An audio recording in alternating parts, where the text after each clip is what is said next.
Hello students, my name is Surabhi Tiwari. Welcome to step up academy. आज का ये जो वीडियो है ना, बहुत ही इंपॉर्टेंट वीडियो है क्लास 9 के स्टूडेंट्स के लिए, क्योंकि इस वीडियो में हम एक और कॉन्सेप्ट के बारे में समझेंगे थ्रू द चैप्टर जिसका नाम है ग्रेविटेशन। ओके, सो ग्रेविटेशन ये आपका चैप्टर नंबर 3 है, आपके साइंस में फिजिक्स पार्ट का चैप्टर नंबर 3 है। ओके, तो इसका एक पूरा वन शॉट रिवीजन हम करेंगे। तो अगर आपने अभी तक ग्रेविटेशन के बारे में कुछ भी नहीं पढ़ा हुआ है तो बिल्कुल भी डरने की, घबराने की ज़रूरत नहीं है। आइए मेरे इस वीडियो के साथ समझते हैं कि ग्रेविटेशन होता क्या है। तो सबसे पहले जैसे ही हम ये जो टर्म है ग्रेविटी या फिर ग्रेविटेशन, इस वर्ड का नाम सुनते हैं तो सबसे पहले हमारे दिमाग में क्या पिक्चर क्लिक होती है, जो कि हमने कई बार सुनी हुई है कि एक बार न्यूटन किसी एप्पल के ट्री के नीचे बैठे हुए थे और सडनली एक एप्पल उनके सर पर ड्रॉप होता है और उनको ग्रेविटेशन का ये जो कॉन्सेप्ट है उनके मन में आ जाता है। तो क्या न्यूटन के बाद ही ग्रेविटेशन प्रोड्यूस हुआ? जी नहीं, ग्रेविटी तो हमेशा से है। मतलब सभी को पहले से ही अंदाजा था कि ग्रेविटी जैसा समथिंग कुछ है, बट क्योंकि न्यूटन एक एक्स्ट्रा ऑर्डिनरी सोच रखते थे, उनका जो थॉट प्रोसेस थी वो बहुत एक्स्ट्रा ऑर्डिनरी थी, तो उन्होंने ग्रेविटेशन के कॉन्सेप्ट को एक प्रॉपर वे में समझाया, उसका एक डेफिनेशन दिया, उसको एक फॉर्मूले के साथ हमें समझाया। ओके, मतलब कि पूरा मैथमेटिकल एक्सप्रेशन जो है वो हमें न्यूटन के थ्रू अच्छे से जानने को मिला है। अब ये तो भाई न्यूटन की कहानी थी कि उन्होंने ग्रेविटेशन का ये जो कॉन्सेप्ट है ये हमें समझाया है। अब बात ये होती है कि ग्रेविटेशन ये जो वर्ड है इसको सुन के दूसरी चीज़ हमारे दिमाग में क्या क्लिक होती है। तो हमें पता है, बचपन से हम ये जानते हैं, सुनते आ रहे हैं कि स्पेस में ग्रेविटी नहीं है। इसी वजह से जब स्पेस क्राफ्ट को हम देखते हैं, उसमें बैठे हुए एस्ट्रोनॉट्स को हम देखते हैं तो क्या नज़र आता है कि वो हवा में फ्लोट करते हुए आपको नज़र आते हैं। क्यों फ्लोट करते हैं वो? क्योंकि वहाँ ग्रेविटी नहीं है। इसका मतलब अर्थ पर तो ग्रेविटी है, क्योंकि हम यहाँ फ्लोट नहीं करते, हम यहाँ अर्थ पर नॉर्मली चलते हैं, बैठते हैं, उठते हैं। हम ही नहीं, जितनी भी चीज़ें हैं, चाहे वो बर्ड्स हों, चाहे किसी भी वैरायटी का एनिमल हो, या फिर जितनी भी चीज़ें हैं इस अर्थ पर मौजूद, वो सभी चीज़ें एक जगह पर स्थिर हैं। बट अगर मैं बात करूँ स्पेस की, तो वहाँ पर ग्रेविटी नहीं होगी। अब बात ये उठती है कि क्या ग्रेविटी सिर्फ अर्थ पर है, दूसरे प्लैनेट्स पर नहीं? तो जी नहीं, दूसरे प्लैनेट्स पर भी ग्रेविटी है। तो एक्चुअल में ग्रेविटी है क्या?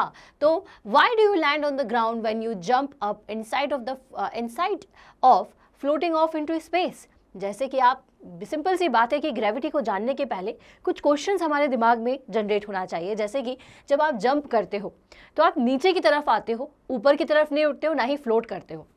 Why do you think fall down when you throw them और ड्रॉप देम?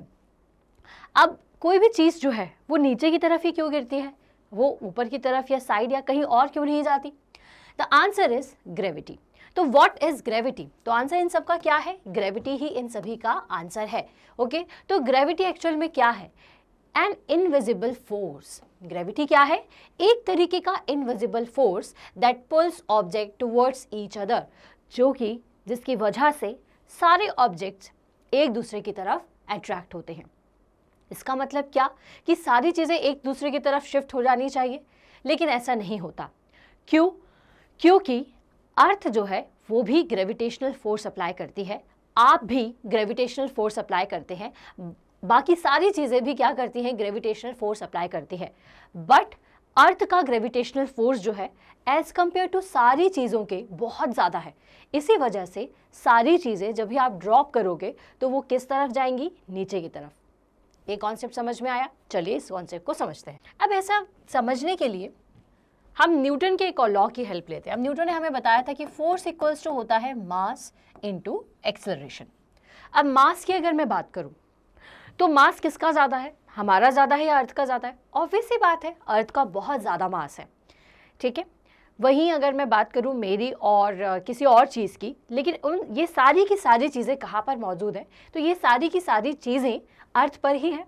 और सबसे ज़्यादा अगर हम अर्थ की बात करें तो मास किसका ज़्यादा है? अर्थ का। ठीक है, अब अकॉर्डिंग टू ग्रेविटी, ग्रेविटी क्या होता है?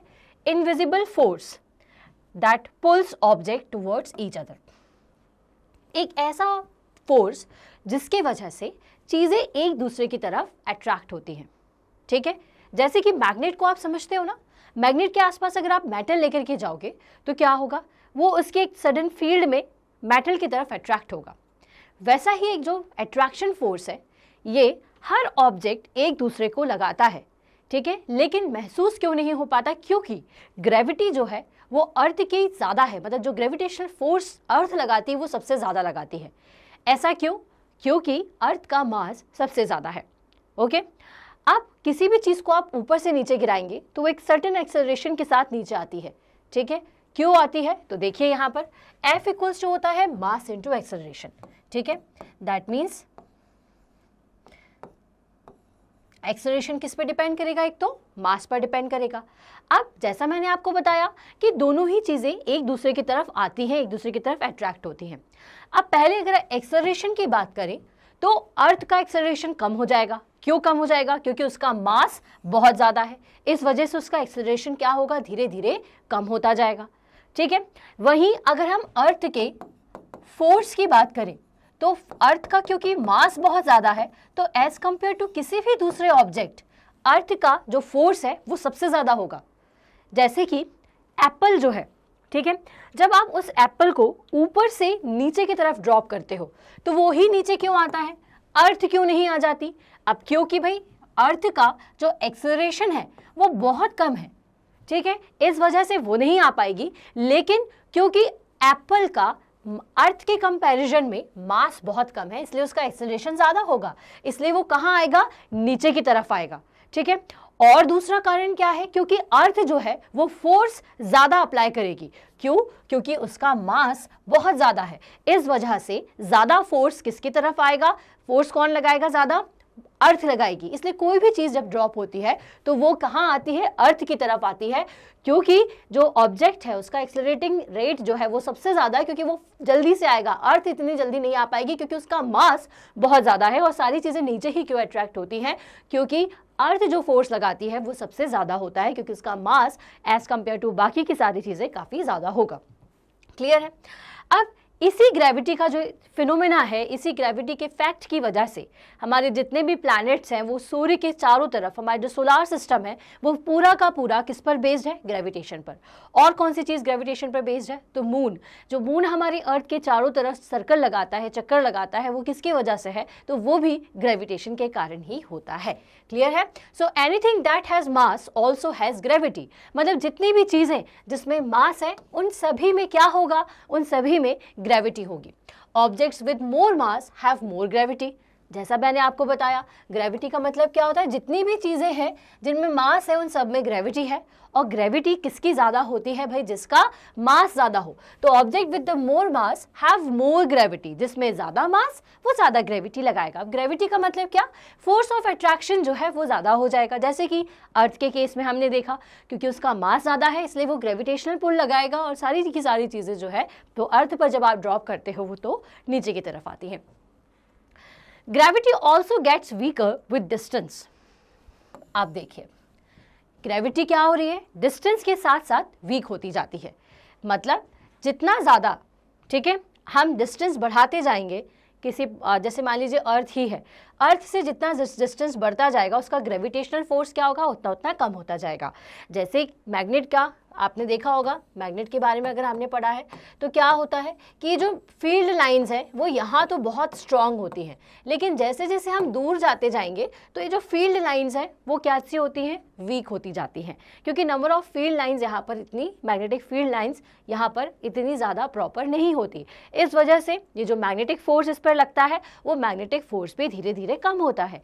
उसी तरीके से कोई भी चीज़ जिसमें मास है वो ग्रेविटी तो प्रोड्यूस करती है, लेकिन एक पर्टिकुलर रीजन में। जैसे जैसे हम उस रीजन से दूर जाते जाएंगे ग्रेविटेशन जो है वो धीरे धीरे कम होता जाता है। तो gravity also gets weaker with the distance. ठीक है, अब ऐसा तो होना ही है, नहीं तो इतने सारे जो सोलार सिस्टम है अलग अलग वो नहीं हो पाएंगे, सभी एक ही सूर्य के चारों तरफ रोटेट नहीं करने लग जाएंगे। ठीक है ना? अर्थ का जो ग्रेविटेशन है वो किसके, कौन फील कर सकता है? मून फील कर सकता है। सन का जो ग्रेविटेशन है वो सारे हमारे जितने भी सोलर सिस्टम में प्लैनेट्स आते हैं वो सब फील कर सकते हैं, बट एक सर्टेन लिमिट तक। उसके बाद के जो प्लैनेट्स हैं वो हमारी ग्रेविटी के अंदर, हमारे सोलर सिस्टम के ग्रेविटी के अंदर नहीं आते हैं, इस वजह से हमारे सोलर सिस्टम में वो नहीं प्रेजेंट होते हैं। तो इसी कारण से gravity also gets weaker with the distance. So the closer objects are to each other the stronger their gravitation pull is. तो जितना ज़्यादा चीज़ें एक दूसरे के पास होती हैं उतना ज़्यादा ग्रेविटेशन पुल उनका ज़्यादा होता है।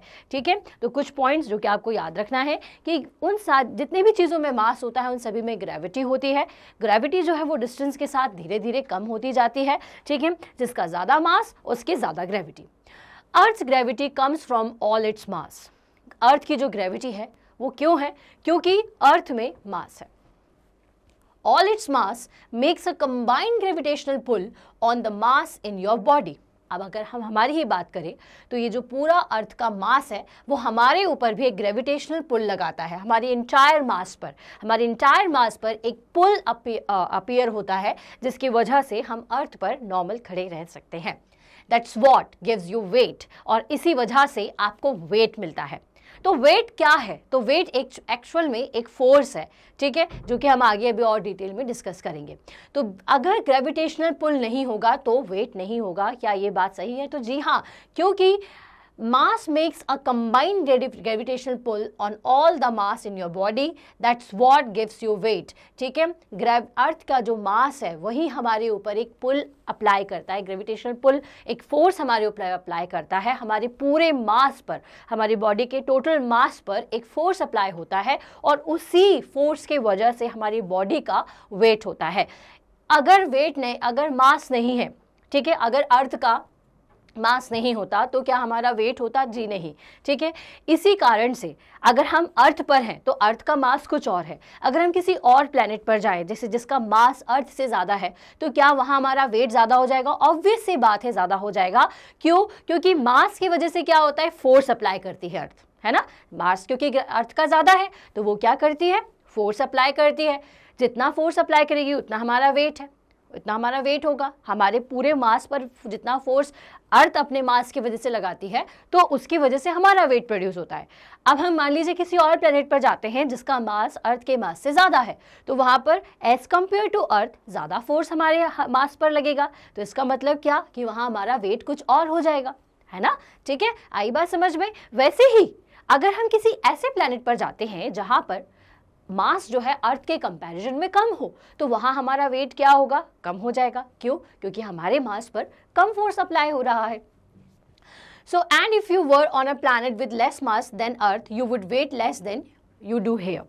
सिंपल वही बात है कि अगर आप किसी और प्लैनेट पर जाते हैं जहाँ पर मास ज़्यादा होता है, जिसका मास अर्थ से कम होता है, तो आपका वेट भी जो है वहाँ पर कम हो जाएगा। ठीक है, तो ये कुछ इंटरेस्टिंग से फैक्ट्स हैं जो कि आपको ग्रेविटी के बारे में समझने चाहिए। You exert the same gravitational force on earth that it does on you. भाई जितना फोर्स अर्थ हमारे ऊपर लगाती है, ठीक है, अब हमने तो आपको बता दिया कि जिसका मास ज़्यादा है वो ज़्यादा फोर्स अप्लाई करेगा। तो क्या दूसरी बॉडी बिल्कुल भी फोर्स अप्लाई नहीं करती? जी नहीं, ऐसा नहीं होता है। जितना फोर्स अर्थ आप पर अप्लाई करती है आप भी उतना ही फोर्स अर्थ पर अप्लाई करते हैं। बट उसका क्यों महसूस होता है? क्योंकि उसका मास ज़्यादा है, तो मास ज़्यादा तो फोर्स ज़्यादा।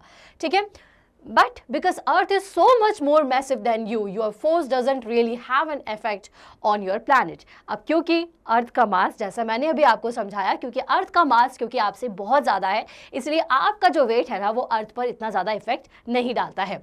Gravity is what holds the planet in orbit around the sun and what keeps the moon in orbit around the earth. Gravity की वजह से ये सारे प्लैनेट्स जो हैं वो सन के अराउंड रहते हैं, उसके ऑर्बिट में रहते हैं। ठीक है, और इसी ग्रेविटी के कारण जो मून है वो अर्थ के चारों तरफ होता है, उसके ऑर्बिट में रहता है। The gravitational pull of the moon pulls the seas towards is causing the ocean tides. अब आपने देखा होगा कि कभी कभी ओशन टाइड्स हो जाती हैं। तो क्यों हो जाती हैं? क्योंकि जितना फोर्स भाई अर्थ का जो है, अर्थ की जो ग्रेविटेशनल फोर्स जितना मून पर लग रहा है वो भी तो एक ग्रेविटेशनल पुल ही लगा रहा है। क्योंकि मैंने अभी आपको बताया कि हर बॉडी एक दूसरे पर ग्रेविटेशनल पुल लगाती है।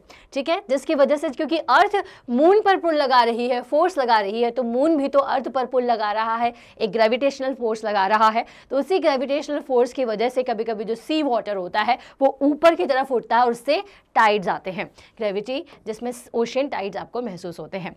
ठीक है, so if you weigh 100 pounds on earth you would weigh in Jupiter, moon and सारी चीज़ें आपको यहाँ पर शो की गई है कि मून में क्योंकि उसका mass as compare to earth कम होता है तो आपका वेट भी कम हो जाएगा।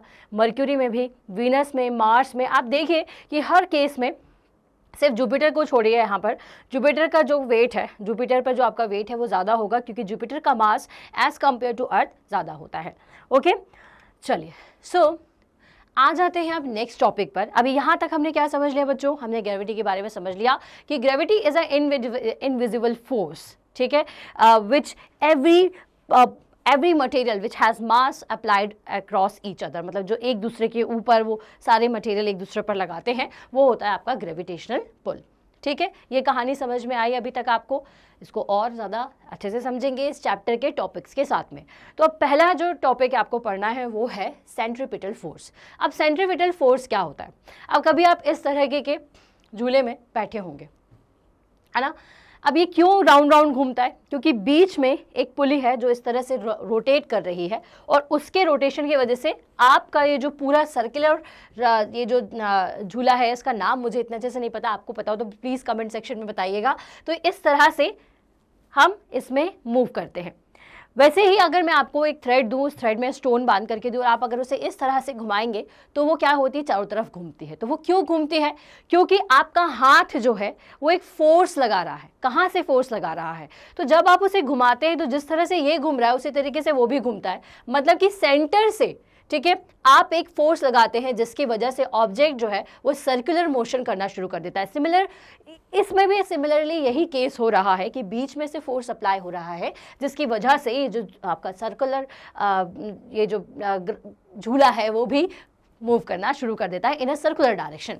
So a centripetal force is a net force that acts on an object to keep it moving along a circular path। ठीक है, तो सेंट्रीपिटल फोर्स क्या है? एक तरीके का नेट फोर्स जिसकी वजह से, ठीक है, centripetal force is a net force that acts on an object to keep it moving along a circular path. जो कि किसी भी ऑब्जेक्ट पर लगेगा सेंट्रीपिटल फोर्स, तो उसकी वजह से ऑब्जेक्ट एक किस में रहेगा? एक सर्कुलर पाथ में रहेगा। ठीक है, जैसे कि आपने थ्रेड पर फोर्स लगाया, ठीक है, एक सेंट्रीपिटल फोर्स है ये, जिसकी वजह से क्या होगा? ये देखिए, ये कैसा फोर्स है? जिसकी वजह से ये जो आपका थ्रेड है, स्टोन जो है, वो एक सर्कुलर पाथ में मूव करता रहे। ठीक है, एक नेट फोर्स जिसकी वजह से ऑब्जेक्ट एक सर्कुलर पाथ में मूव करता रहे, उसे ही हम क्या कहते हैं? सेंट्रीपिटल फोर्स कहते हैं। जैसा नाम से समझ में आ रहा होगा, centripetal. Okay, The force that causes this acceleration and makes the stone move along the circular path acts towards the center, that is towards the hand of the girl। मतलब अगर एक गर्ल है जो कि हाथ से स्टोन को इस तरह से पकड़ी हुई है, ठीक है, तो उसके हाथ पर एक सेंटर पे फोर्स लग रहा है, ठीक है, जिसकी वजह से स्टोन जो है वो एक सर्कुलर पाथ में मूव करता है। क्लियर है? चलिए, तो यहाँ पे एक छोटा सा कॉन्सेप्ट था सेंट्रीपिटल फोर्स का। आ जाते हैं नेक्स्ट टॉपिक पर, जो कि है Newton's universal law of gravitation. अब भाई न्यूटन ने लॉ तो दिया ग्रेविटेशन का, लेकिन उसको मैथमेटिकली किस तरह से हम एक्सप्रेस कर सकते हैं, इस चीज़ को समझते हैं। तो every body in the universe attract every body with a force which is directly proportional to the product of their masses and inversely proportional to the square of the distance between them. क्या है ये? तो भाई Newton का जो universal law है gravitation का, उसके अनुसार, ठीक है, क्या होता है? Every body in the universe, ठीक है, पूरे यूनिवर्स में हर एक बॉडी दूसरी बॉडी को एक फोर्स के साथ अट्रैक्ट करती है। ठीक है, एक फोर्स के साथ अट्रैक्ट करती है, मतलब कि दो बॉडीज के बीच में एक फोर्स ऑफ अट्रैक्शन है। मान लीजिए कि एक बॉडी है जिसका मास है m1 और एक बॉडी है जिसका मास है m2। ये दोनों ही एक दूसरे पर एक फोर्स अप्लाई करेंगी। ठीक है, m2 के वजह से इस पर एक फोर्स अप्लाई होगा, इसकी वजह से इस पर दूसरा फोर्स अप्लाई होगा। मान लीजिए ये F1 है और ये है F2। तो F1 फोर्स कौन अप्लाई कर रहा है? M2। किस पर अप्लाई कर रहा है? M1 पर। M1 जो है एक दूसरी बॉडी है जिसका मास है M1, जो कि दूसरी बॉडी जिसका मास है M2, उस पर फोर्स अप्लाई कर रहा है F2। तो इस यूनिवर्स में जितनी भी बॉडीज हैं जिसमें मास है, वो सभी एक दूसरे पर एक फोर्स अप्लाई करती हैं, एंड दैट फोर्स, ओके, और यही जो फोर्स है is directly proportional to the product of their masses।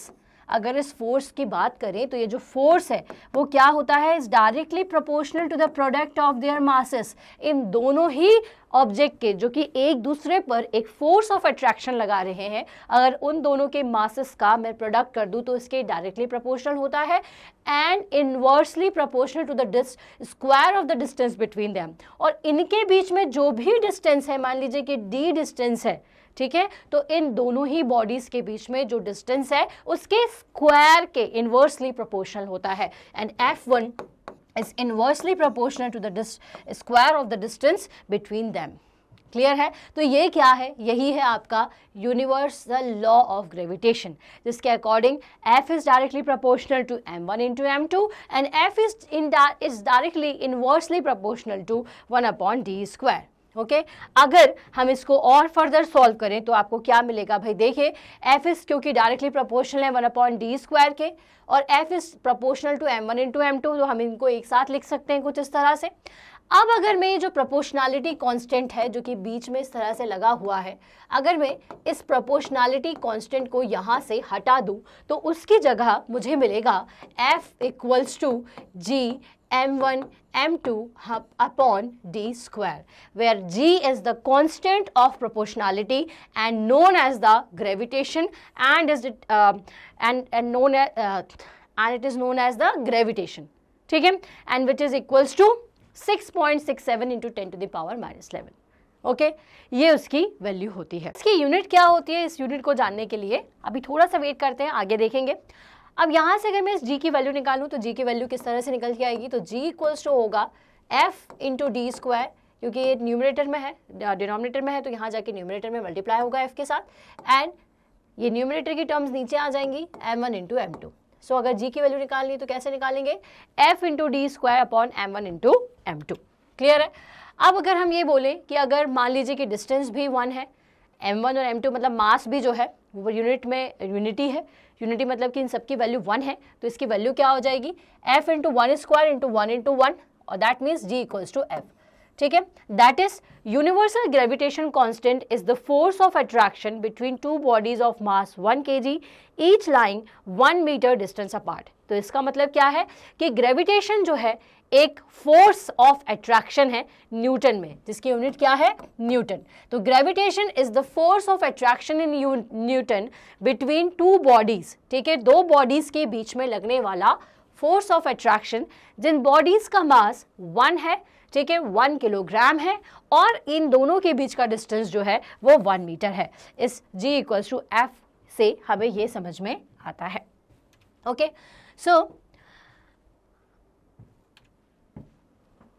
अब अगर हम g की यूनिट निकालें तो ऐसा यूनिट कैसे निकालेंगे भाई? अभी हमने आपको क्या बताया कि g इक्वल्स टू क्या होता है? एफ डी स्क्वायर, ठीक है, ये डी स्क्वायर है, m1 अपॉन m2। ठीक है, अब यहाँ पर अगर हम f की यूनिट लिखें तो फोर्स की यूनिट क्या होती है? न्यूटन। d की यूनिट लिखें तो d की डिस्टेंस की यूनिट क्या होती है? मीटर लिख दिया यहाँ पर। m1 m2 की यूनिट क्या होगी? Kilogram into kilogram. ठीक है, तो ये हो जाएगा n metre square upon kilogram square. ठीक है, तो इस हिसाब से अगर हम देखें तो इसकी यूनिट क्या होगी? n metre square into kilogram की पावर -2, क्योंकि ये ऊपर आएगा तो ये क्या हो जाएगा? -2 हो जाएगा। अब ये तो SI सिस्टम में इसकी यूनिट है। ठीक है, अगर हम CGS में लिखेंगे तो CGS में क्या हो जाएगी? डाइन सेंटीमीटर और ग्राम हमें लिखना पड़ेगा। अब J की जो वैल्यू है वो कितनी होती है? J की 6.67 into 10 to the power -11, unit क्या हो जाएगी? न्यूटन मीटर स्क्वायर किलोग्राम की पावर -2। ठीक है, the value of G was found by Henry Cavendish. ठीक है, हेनरी कैवेंडिश ने इसकी जो यूनिट है ये कैलकुलेट करके हमें दी थी कि ग्रेविटेशन की जो यूनिट है वो होती क्या है। और ग्रेविटेशन को अगर मुझे एक्सप्लेन करना है तो क्या होता है? तो it is a force of attraction between two bodies of mass 1 kilogram and they are 1 metre apart from each other. Okay, चलिए अब ये जो यूनिवर्सल लॉ है इसे पढ़ना क्यों ज़रूरी है? So the universal law of gravitation given by the Newton has explained successfully several phenomena. For example, अब क्योंकि यूनिवर्सल लॉ की इंपॉर्टेंस क्यों है? क्योंकि इस लॉ से हमें बहुत सारे जो फिनोमेना हैं वो क्लियर हुए, जैसा कि the gravitational force attraction of the earth is responsible for binding all terrestrial object on the अर्थ। तो जितने भी अर्थ पर टेरेस्ट्रियल ऑब्जेक्ट है, चाहे वो माउंटेन्स हैं, रिवर्स हैं, ये सभी अर्थ पर क्यों है अच्छी तरीके से क्यों सेटल डाउन है? Because of the gravitational pulls of the earth, क्योंकि अर्थ ने ग्रेविटेशन पुल इन सारी चीज़ों पर लगाया हुआ है। इसी वजह से जितनी भी टेरेस्ट्रियल ऑब्जेक्ट है ये बाइंड है, अच्छी तरीके से बंधे हुए हैं अर्थ के साथ। The gravitational force of Earth is responsible for holding the atmosphere around the Earth. साथ ही साथ ये जो एटमॉस्फेयर है जो कि अर्थ पर हमें मिलता है, ये एटमॉस्फेयर क्यों है, क्यों हम सांस ले पा रहे हैं, क्यों ये सारी चीज़ें हैं हमारे आसपास? Just because of the gravitational force. Okay, तो ग्रेविटेशनल पुल की वजह से ही। The gravitational force of the earth is also responsible for holding the atmosphere around the earth. The flow of water in rivers is also due to gravitational force of the earth on water. ठीक है, ये जो पानी नदियों के अंदर बहता है, ये पानी का बहना भी किस वजह से है? तो ग्रेविटेशनल पुल की वजह से ही है। The moon revolves around the earth on account of the gravitational pull of the earth on the moon, even all artificial satellite. अब ये भी नेचुरल सैटेलाइट का काम कौन करता है? मून करता है। और बाकी जितनी भी आर्टिफिशियल सैटेलाइट जो कि ह्यूमन मेड है, जो कि हमने भेजे हैं, तो वो क्यों हमारे अर्थ के चारों तरफ रोटेट करती हैं? तो just because of the gravitational pull, क्योंकि ये ग्रेविटेशन पुल जो है ये अर्थ के चारों तरफ अप्लाई होता है। All the planets revolve around the sun due to gravitational pull of the sun on the planets. अब जितने भी प्लैनेट्स जो हैं वो सन के चारों तरफ चक्कर लगाते हैं, तो क्यों लगाते हैं? Just because of the gravitational pull. Thus the gravitation force alone is responsible for holding our solar system as well as another. Okay, तो जितना भी ग्रेविटेशन पुल है उसकी वजह से क्या क्या चीज़ें होती हैं वो हमें किस थ्योरी से समझ में आया? यूनिवर्सल लॉ ऑफ ग्रेविटेशन से ही समझ में आया कि भाई ये जो सोलर सिस्टम है ये किस वजह से सारे प्लैनेट सन के चारों तरफ चक्कर लगा रहे हैं, या फिर अर्थ के चारों तरफ ये जो मून है ये क्यों घूमता रहता है। तो ये सबका कारण क्या है? तो इन सभी का कारण जो है ये ग्रेविटेशनल पुल है। ये हमें अच्छी तरीके से अब क्लियर हो चुका है। अब the tides formed by rising and falling of water level in the ocean are due to the gravitational force attraction which the sun and the moon exert on sea water. अब भाई देखिए कि जो सन है, ठीक है, वो हमारी अर्थ पर तो ग्रेविटेशन पुल लगा ही रहा है, साथ ही साथ जितना भी ग्रेविटेशन पुल लग रहा है हमारी अर्थ के ऊपर, सन का भी इफेक्ट कर रहा, सन का भी लग रहा है, प्लस मून भी क्या करेगी? वो भी एक ग्रेविटेशन पुल एक्सर्ट करेगी। किसके ऊपर करेगी? अर्थ के ऊपर। तो उसी ग्रेविटेशन पुल की वजह से देखिए कि कुछ इस तरह से, एक बहुत ही अच्छी इमेज है ये, चाहिए इस तरह से ये जो मून है ये पानी को अपनी तरफ क्या करती है? अट्रैक्ट करती है। ये देखिए क्यों ये ऊपर की तरफ आ रहा है? बिकॉज ऑफ द मून के ग्रेविटेशन पुल की वजह से जो ओशियन टाइड्स हैं, पानी जो है वो ऊपर की तरफ उठ रहा है। तो क्यों उठ जाता है? Because of the gravitation pull of the moon. The predictions about the solar and lunar eclipse made on the basis of this law always come out to be true. अब जो lunar eclipse है या फिर जो हमारी solar का जितना भी प्रिडिक्शन है वो किसकी वजह से पॉसिबल हो पाया है? तो just because of the universal law of gravitation.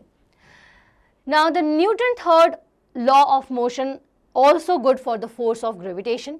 ठीक है, अब ये क्या है? न्यूटन थर्ड लॉ जो है, न्यूटन का थर्ड लॉ जो होता है वो भी ग्रेविटेशन से कहीं ना कहीं जुड़ा हुआ है।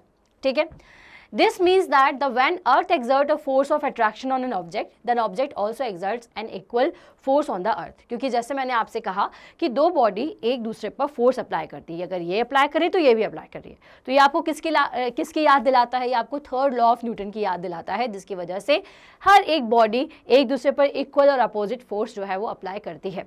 ठीक है, जितना फोर्स आप वॉल पर लगा रहे हैं, जितना फोर्स ऑफ एलिफेंट पर लगा रहे हैं, तो इसका मतलब क्या सिर्फ आप फोर्स लगा रहे हैं? जी नहीं, एलिफेंट का भी उतना ही फोर्स आप पे लग रहा है। जस्ट बिकॉज उसका मास ज़्यादा है एज़ कम्पेयर टू आपके, तो आप उसकी तरफ खिंच जाते हैं या आप बहुत ज़्यादा बेंड लगते हैं, वो नहीं अपनी जगह से हिलता हुआ आपको दिखाई देता है।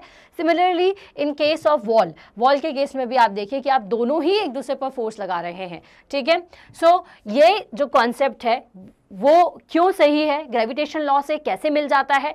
क्योंकि अभी हमने समझा कि ग्रेविटेशन फोर्स जो है वो दो ऑब्जेक्ट के ऊपर लगता है, लेकिन एक का महसूस क्या, एक पर इफेक्ट दिखता है, दूसरे पर इसलिए नहीं दिखता क्योंकि एक का मास कम है और दूसरे का मास ज़्यादा है।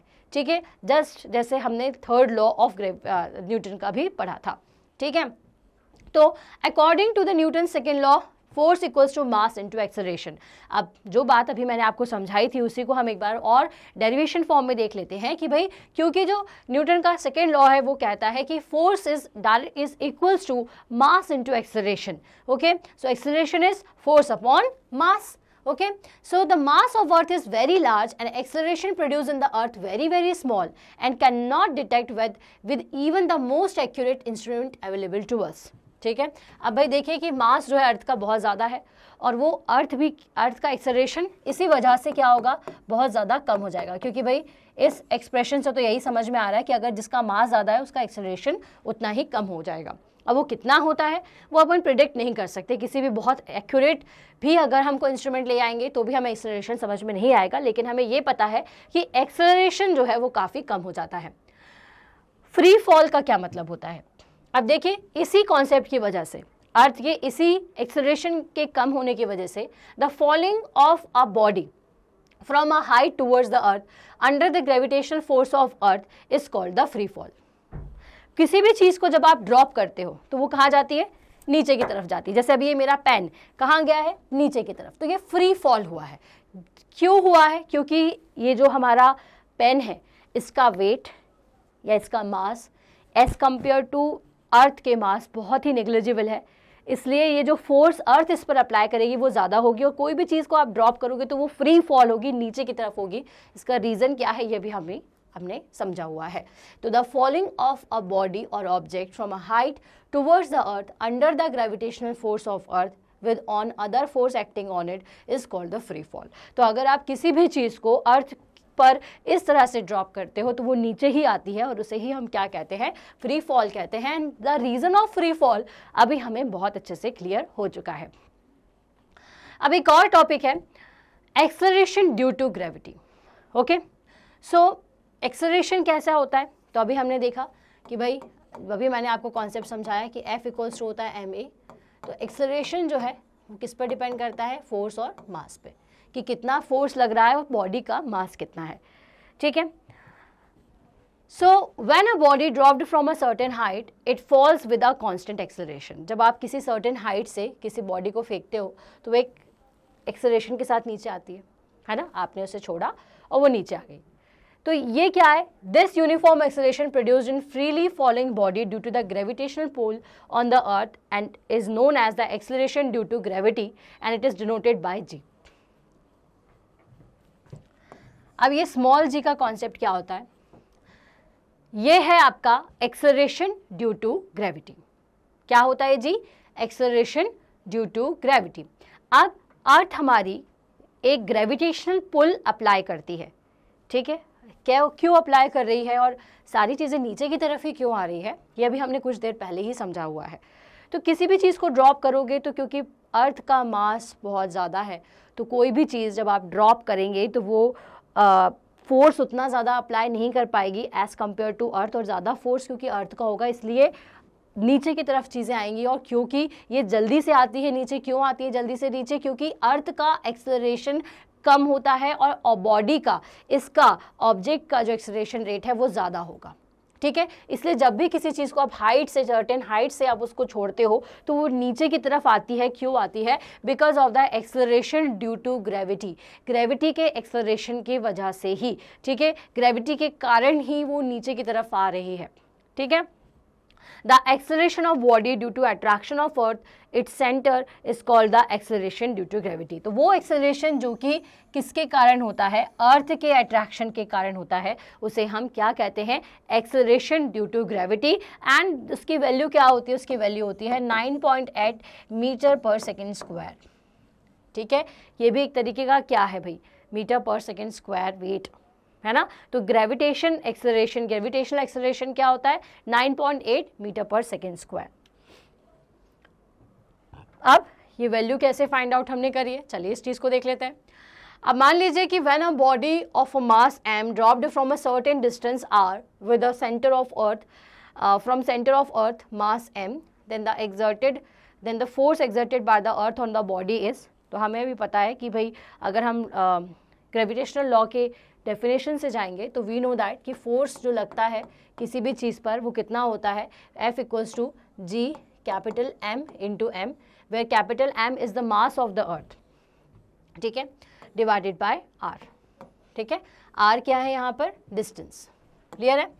Let this force produces an acceleration A इन अ मास। अब मान लीजिए कि ये एक्सेलरेशन A प्रोड्यूस कर रहा है, तो हम F की जगह पर क्या लिख सकते हैं, F की जगह हम लिख सकते हैं M इंटू A, ठीक है। नाउ A इक्वल्स टू क्या हो जाएगा भाई, बहुत ही कुछ सिंपल सा कॉन्सेप्ट है, हम यहाँ पे जानते हैं कि F इक्वल्स टू क्या होता है, M इंटू A भी होता है, ठीक है। मान लीजिए कि ये जो फोर्स है वो एक एक्सेलरेशन प्रोड्यूस कर रहा है, ये जो फोर्स है वो क्या प्रोड्यूस कर रहा है, एक्सेलरेशन, जिसकी वैल्यू कैसे निकालोगे आप, मास इंटू एक्सेलरेशन। तो मैं यहाँ पर क्या लिख सकती हूँ, M into a equals to G M into m divided by r square, ठीक है, ये क्या है, R की पावर 2, ठीक। अब यहाँ से M से M कैंसिल, ठीक है। अब मेरे पास यहाँ पर किसकी वैल्यू आ गई है, A की वैल्यू, कितनी आ रही है एक्सेलरेशन की value, A equals to capital G M upon R square, ठीक है, ये G है, ये थोड़ा सा मेरा H टाइप दिख रहा होगा आपको, G M into upon R square. For bodies falling near the surface of the earth, this acceleration is called the acceleration due to gravity and it is represented by Gm divided by R square, ठीक है। तो भाई ये जो acceleration produce हुआ है उसे हम क्या कहते हैं, gravitation, acceleration due to gravity, and which is G equals to Gm upon R square. तो ये एक्सेलरेशन की जो वैल्यू है, ठीक है, वो क्या कहलाती है आपकी, एक्सेलरेशन ड्यू टू ग्रेविटी, ठीक है।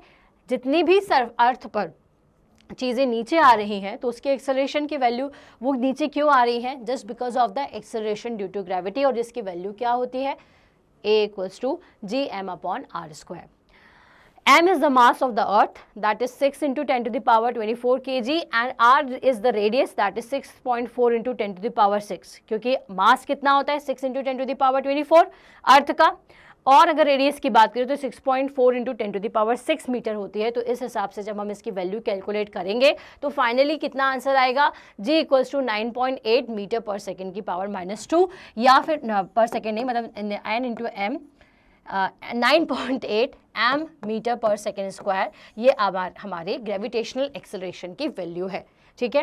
तो कोई भी बॉडी जो कि फ्री फॉल होती है, ऊपर से नीचे की तरफ ड्रॉप होती है, तो कितने एक्सेलरेशन से नीचे आती है, तो उसकी वैल्यू क्या होती है, उसकी वैल्यू होती है 9.8 मीटर पर सेकेंड स्क्वायर। ये किस चीज़ के लिए, ये अर्थ के ग्रेविटेशनल एक्सेलरेशन की बात है, ठीक है। अब अगर हम ये अर्थ का ग्रेविटेशनल एक्सेलरेशन बोल रहे हैं तो what is the value of G on moon, तो मून पर इसकी वैल्यू कितनी हो जाएगी। तो अब हमें पता है कि भाई फॉर्मूला क्या होता है एक्सेलरेशन निकालने का, तो वो होता है G into m upon are square, ठीक है। अब हमें यहाँ पर क्या पता होना चाहिए कि मास क्या है। अब G की वैल्यू तो हमें पता है 6.67 into 10 to the power -11, clear है, जैसे कि अभी हमने यहाँ पर देखी, हमने वैल्यू रख दी। अब लेकिन हमें क्या पता होना चाहिए, जैसे कि हमें पता है कि अर्थ का मास होता है आपका लगभग 6 into 10 to the power 24 kg and the radius is 6.4 into 10 to the power 6 metre. तो यहाँ से हमने जो एक्सेलरेशन रेट लग रहा है, जो ग्रेविटेशनल एक्सेलरेशन है, वो तो हमने निकाल लिया। अब यहाँ से अगर मैं देखूँ कि भाई मून के केस में कैसे निकालना है, तो वी नो दैट कि मून का जो मास है वो है 7.4 into 10 to the power 22 kg, और उसकी रेडियस कितनी होती है, तो 1740 किलोमीटर। अब इस हिसाब से जब हम ग्रेविटेशन एक्सेलरेशन निकालेंगे तो gravitational acceleration is 1.63 into 1.63 metre पर सेकेंड स्क्वायर, ठीक है। ये किसकी ग्रेविटेशन की वैल्यू है, ये मून पर ग्रेविटेशनल एक्सेलरेशन की वैल्यू है, जो कि होती है 1.63 मीटर पर सेकेंड स्क्वायर, ठीक है। So we have already seen that acceleration due to gravity does not depend upon mass of falling body, mass of the earth, ठीक है। फॉलिंग बॉडी पर डिपेंड नहीं करता है, किस पर डिपेंड करता है कि किस का मास है। अगर मून की बात करोगे तो आपको मास किसका देखना पड़ेगा, मून का। अगर आप अर्थ पर हैं तो अर्थ का, अगर जुपिटर पर है तो जुपिटर पर आपको देखना पड़ेगा। So we can determine mass of the earth from the equation. हम मास अगर हमें निकालना है तो इस इक्वेशन से हम मास भी निकाल सकते हैं। तो we know that G equals to G M upon are square. यहाँ पर हमें G की वैल्यू पता है, R की वैल्यू पता है, और सारी चीज़ें value capital G small g R की वैल्यू पता है। तो इस हिसाब से हम मास निकाल सकते हैं अर्थ का, ओके। सो अगर मैं बोलूँ अब कि आपको ग्रेविटेशन और ग्रेविटी इन्हें एक्सप्लेन करना है तो आप किस तरह से करेंगे। तो gravitational is the force of attraction. तो ग्रेविटेशन क्या होता है, ग्रेविटेशनल फोर्स बोल दीजिए या फिर इसको ग्रेविटेशन भी कह सकते हैं। तो gravitational force is the force of attraction between any two bodies, whereas gravity is the force of attraction between two bodies when one of the two bodies earth. आई बात समझ में। तो ग्रेविटेशनल फोर्स और gravity का क्या मतलब है, तो ग्रेविटेशनल फोर्स का मतलब होता है किन्हीं भी दो बॉडी के बीच में लगने वाला फोर्स ऑफ अट्रैक्शन। ठीक है, ग्रेविटेशन क्या है, फोर्स ऑफ अट्रैक्शन, दो बॉडी के बीच का फोर्स जो कि अट्रैक्शन फोर्स लग रहा है। लेकिन ग्रेविटी क्या होता है, force of attraction between two bodies when one of them is earth. ठीक है, दो बॉडीज जिसमें से एक अगर अर्थ है और दूसरी बॉडी कुछ भी है, उनके बीच में जो फोर्स लग रहा है वो है ग्रेविटी। इसलिए ग्रेविटेशनल एक्सेलरेशन भी अलग होता है, क्योंकि अर्थ की ग्रेविटी की वजह से जो एक्सेलरेशन हो रहा है 9.8 मीटर पर सेकेंड स्क्वायर, तो ये अर्थ के कारण है और उसे आप क्या कहोगे, ग्रेविटी कहोगे। ग्रेविटेशनल फोर्स का क्या मतलब होता है, दो बॉडी के बीच का force of attraction. Okay, hence gravity is special of gravitation. ठीक है, तो ग्रेविटी अलग चीज़ है, ग्रेविटेशन अलग चीज़ है, मतलब कि है दोनों एक ही ओरिजिन से निकली हुई, लेकिन एक केस में हम ऑब्जेक्ट कुछ भी हो सकता है, बट एक केस में एक ऑब्जेक्ट हमेशा अर्थ है। तो equation of motion freely falling bodies. अब ये जो फ्रीली बॉडीज ऊपर से नीचे की तरफ आती है तो उनकी इक्वेशन कैसे लिखे, चलिए इस चीज़ को देख लेते हैं। सो हमने अभी देखा कि जो भी चीज़ फ्री फॉल की होती है, फ्री फॉल मतलब कि जब ऊपर से नीचे की तरफ आती है तो 9.8 मीटर पर सेकेंड स्क्वायर की रफ्तार से के एक्सेलरेशन से ये नीचे आती है। अब अगर मैं वही चीज़ों को अपोजिट डायरेक्शन में अगर फेंकूँ तो क्या होगा, ठीक है, तो वहाँ पर जो ग्रेविटेशनल एक्सेलरेशन होगा वो जस्ट अपोजिट हो जाएगा। अपोजिट मतलब कि अगर नीचे की तरफ कोई बॉडी फॉल हो रही है तो ग्रेविटेशनल एक्सेलरेशन कितना लगेगा, 9.8 मीटर पर सेकेंड स्क्वायर। वहीं अगर आप ऑब्जेक्ट को ऊपर की तरफ उछालते हैं तो अपोजिट फोर्स उस पर एक्ट करेगा, दैट मीन्स -9.8 मीटर पर सेकेंड स्क्वायर के एक्सेलरेशन से ये ऊपर की तरफ जाएगी। क्लियर है। तो when the bodies are falling under the influence of gravity, they experience acceleration that is 9.8 meter per second square. However, when these are going up against the gravity, they move with the retardation. और उस चीज को हम क्या कहते हैं, retardation कहते हैं ऑफ 9.8 मीटर पर सेकेंड स्क्वायर। अगर आप रिटार्डेशन बोल रहे हैं या फिर आप उसकी वैल्यू क्या लिखेंगे, -9.8 मीटर पर second square. All the equation of motion already read by us are valid for the free falling body with the difference that replaced by g. For motion vertically upward, A is replaced by -g. कहने का मतलब क्या है कि जितनी भी अभी हमने मोशन की इक्वेशंस पढ़ी थी वो सारी इक्वेशंस फ्री फॉल बॉडी के लिए भी वही होती हैं, लेकिन बस कुछ चेंजेस हमें उसमें करना पड़ते हैं। जैसे कि हमारी जनरल इक्वेशन ऑफ मोशन क्या होती है, v = u + at।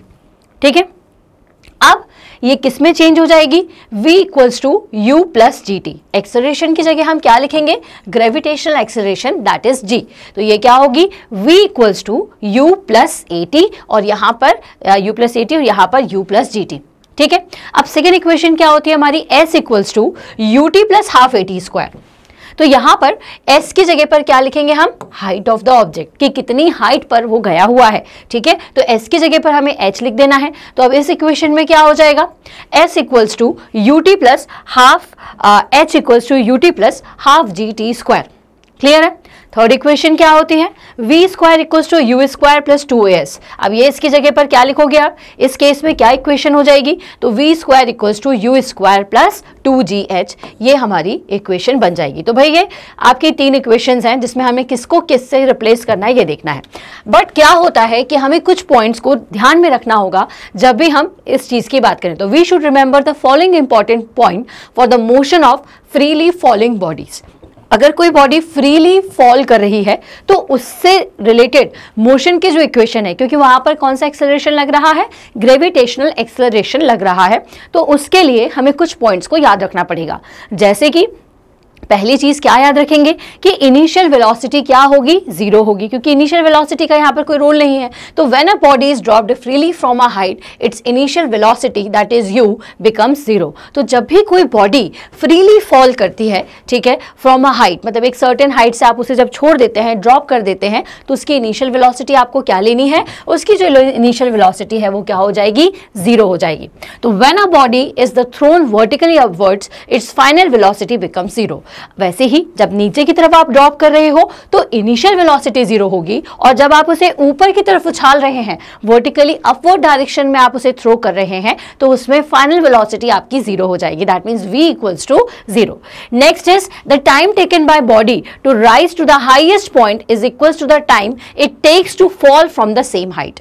ठीक है, मतलब क्या है कि आप अगर उसे जिस पॉइंट से छोड़ते हैं, उसे वहां से नीचे आने में जितना टाइम लगता है, वही टाइम उसे नीचे से उस पॉइंट तक जाने में लगेगा। The time taken by body to rise to the highest point, ठीक है, is equal to the time it takes to fall from the same height. ठीक है, जितनी हाइट पर वो जा रही है, मान लीजिए कि मैं यहाँ से एक कॉइन को उछालती हूँ, वो जिस हाइट पर जाएगा, ठीक है, वहां से जब वो ड्रॉप होगा तो उतना ही टाइम उसे लगेगा जितना टाइम उसने ऊपर पहुंचने में लगाया है, सेम टाइम वो नीचे पहुंचने में भी लगाएगा। क्लियर है? The distance travelled by a freely following body is directly proportional to the square of the time of fall. Distance कितना हो जाएगा?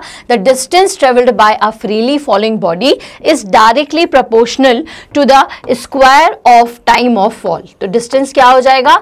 जो टाइम नीचे की तरफ, ठीक है, फॉलिंग टाइम जो होगा उसके स्क्वायर के बराबर डिस्टेंस होता है।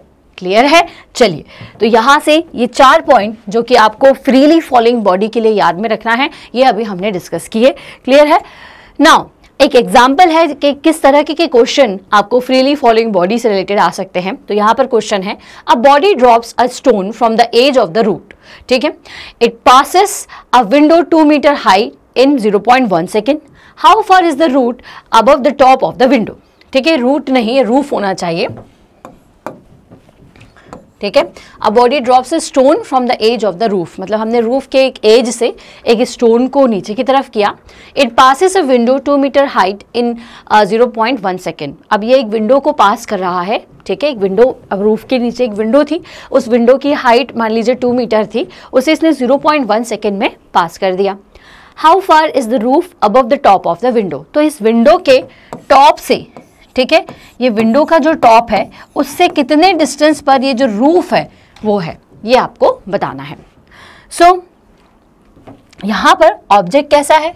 फ्रीली फॉलिंग है। इसका मतलब इनिशियल वेलोसिटी क्या, आप क्या करोगे? इनिशियल वेलोसिटी हमें क्या निकालनी है, इसमें निकालनी है।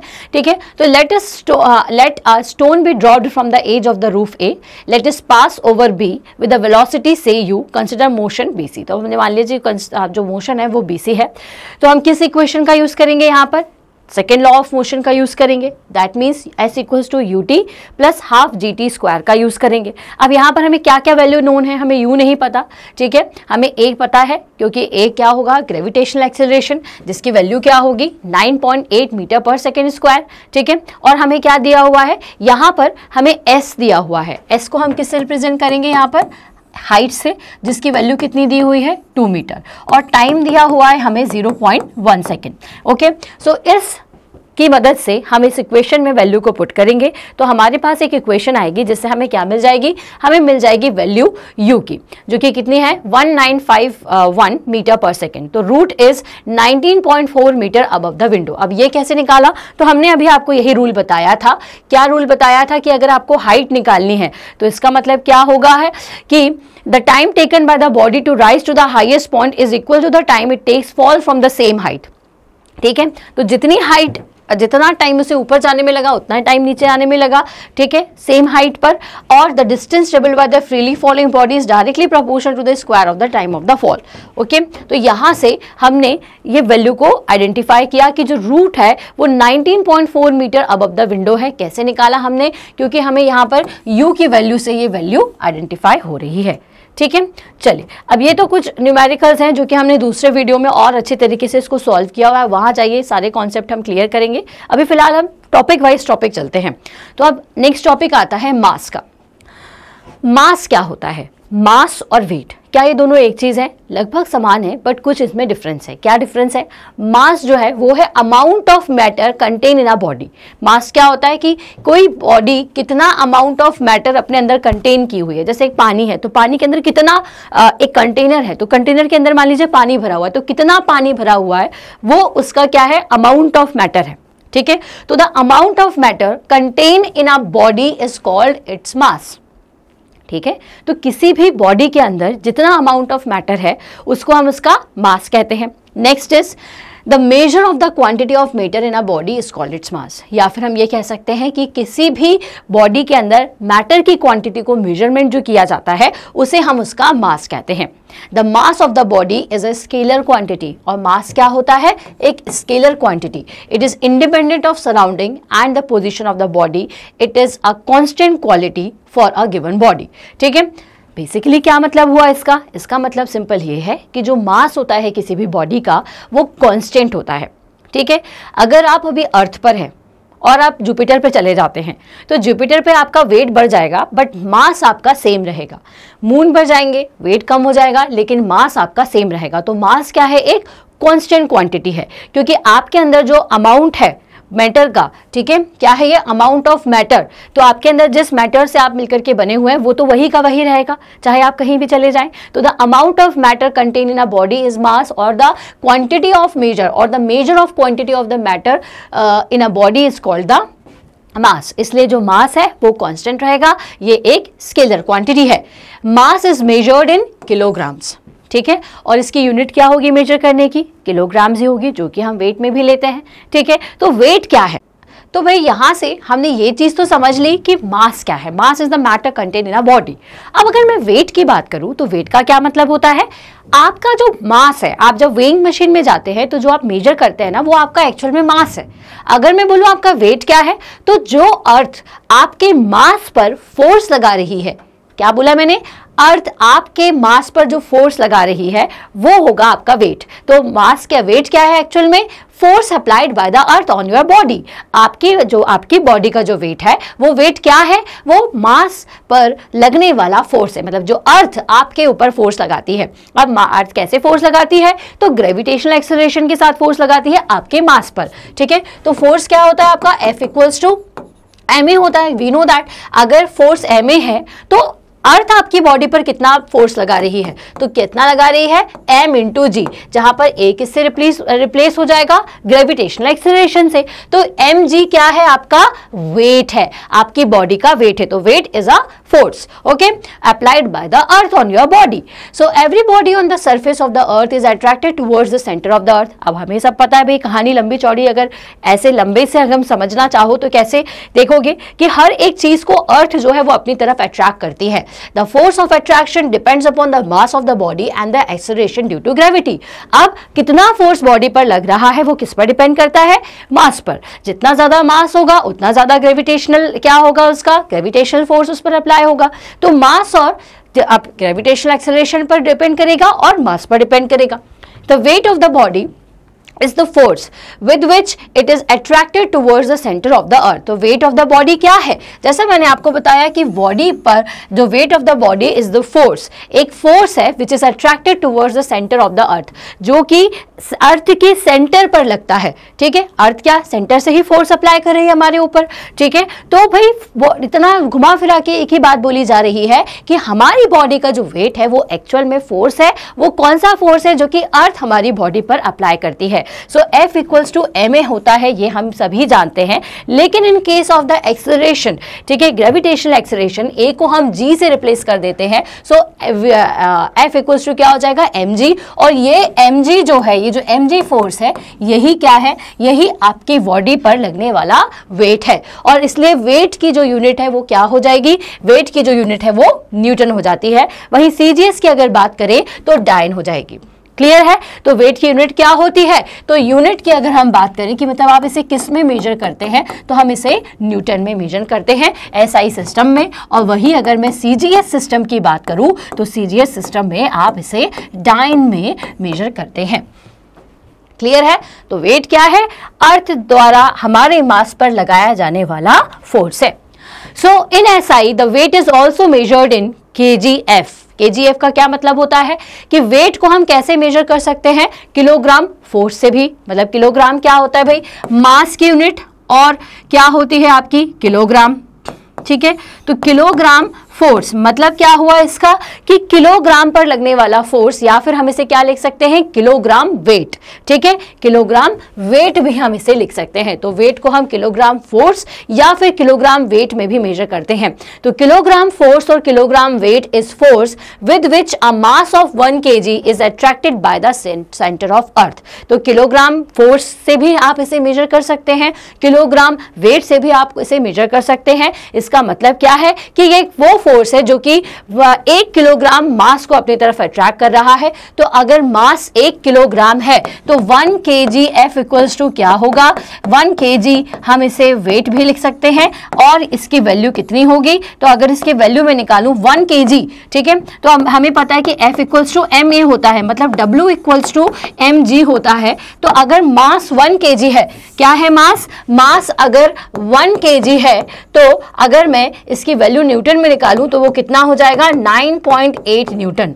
ठीक है, तो 1 ग्राम मास पर लगने वाला वेट का, या फिर 1 ग्राम मास का जो वेट है वो क्या होगा, तो ये देखिए 9.8 न्यूटन आएगा। किस तरह से निकाला हमने, इस तरह से निकाला। तो ये ऐसा यूनिट है। वहीं अगर CGS में हम बात करें तो आपको इसको किस में लिख सकते हैं, तो 1 किलोग्राम को हम ग्राम से रिप्रेजेंट करते हैं। तो ये हो जाएगा 1 ग्राम फोर्स या फिर 1 ग्राम वेट इक्वल्स टू 980 डायन। तो 1 GF इक्वल्स टू कितनी डायन्स, तो 1 GF इक्वल्स टू होता है 980 डायन। ठीक है, तो भाई यहाँ पर हमने क्या क्या सीखा बच्चों, तो हमने यहाँ ये सारी चीज़ें, कुछ बेसिक कॉन्सेप्ट्स देखे हैं ग्रेविटेशन से रिलेटेड। आपके पूरे 1 शॉट में हमने इसे कवर किया। मास क्या होता है, वेट क्या होता है, ये सारी चीज़ें अब हमें क्लियर हो चुकी है कि mass is the matter contain in the body. वही वेट क्या होता है, उस मास पर लगने वाला जो फोर्स है, जो अर्थ हमारे ऊपर लगाती है, उस मास के ऊपर जो अर्थ फोर्स लगाती है, उसे हम वेट कहते हैं। तो वेइंग मशीन में आप वेट मास को कैलकुलेट करते हो, वहीं अगर आप एक्सेलरेशन को मिला दोगे उसके साथ में 9.8 जो है, तो आपकी जो वेट आएगी वो न्यूटन में आपको मिलेगी। क्लियर है। तो अभी एग्जाम पॉइंट ऑफ व्यू से जो 2023 में आपके सारे एग्जाम्स में टॉपिक्स आने वाले हैं उनको हमने इस 1 शॉट में कवर कर लिया। नेक्स्ट वीडियो में हम ग्रेविटेशन से रिलेटेड सारे न्यूमेरिकल्स और इसके सारे इंपॉर्टेंट फॉर्मूलाज, इंपॉर्टेंट न्यूमेरिकल्स को कवर करेंगे। तो भाई स्टेप अप एकेडमी को तुरंत से सब्सक्राइब कर दो ताकि एग्जाम की तैयारी आपकी हो जाए बेहतर, क्योंकि टीचर्स लाइव सेशंस कंटिन्यूसली लेते रहते हैं, आपके डाउट को क्लियर करते रहते हैं। तो स्टेप अप एकेडमी एक ऐसा चैनल है कि जहां पर KG से 12th, JEE, नीट, CUET जैसे सारे एग्जाम्स तो हम आपको फोकस करते ही है, साथ ही साथ आपको लीगल एजुकेशन हो, मैनेजमेंट, जर्नलिज्म हो, बैंकिंग, डिफेंस, इन सब की भी पढ़ाई करवाई जाती है, वो भी ऑनलाइन। एंड साथ ही साथ एडवांस कोर्सेज भी यहाँ पर करवाए जाते हैं, जैसे digital marketing, AI, automation, AR, VR, ठीक है, ग्राफिक डिजाइनिंग। तो ये सारा जो ओवरऑल चीज है, एक कंप्लीट डेवलपमेंट, वो यहाँ स्टेप अप एकेडमी पे होता है। तो तुरंत सब्सक्राइब करें। सारी डिटेल stepupacademy.ind.in से भी आप ले सकते हैं। वीडियो को देखने के लिए और मेरे साथ हमेशा बने रहने के लिए थैंक यू सो मच।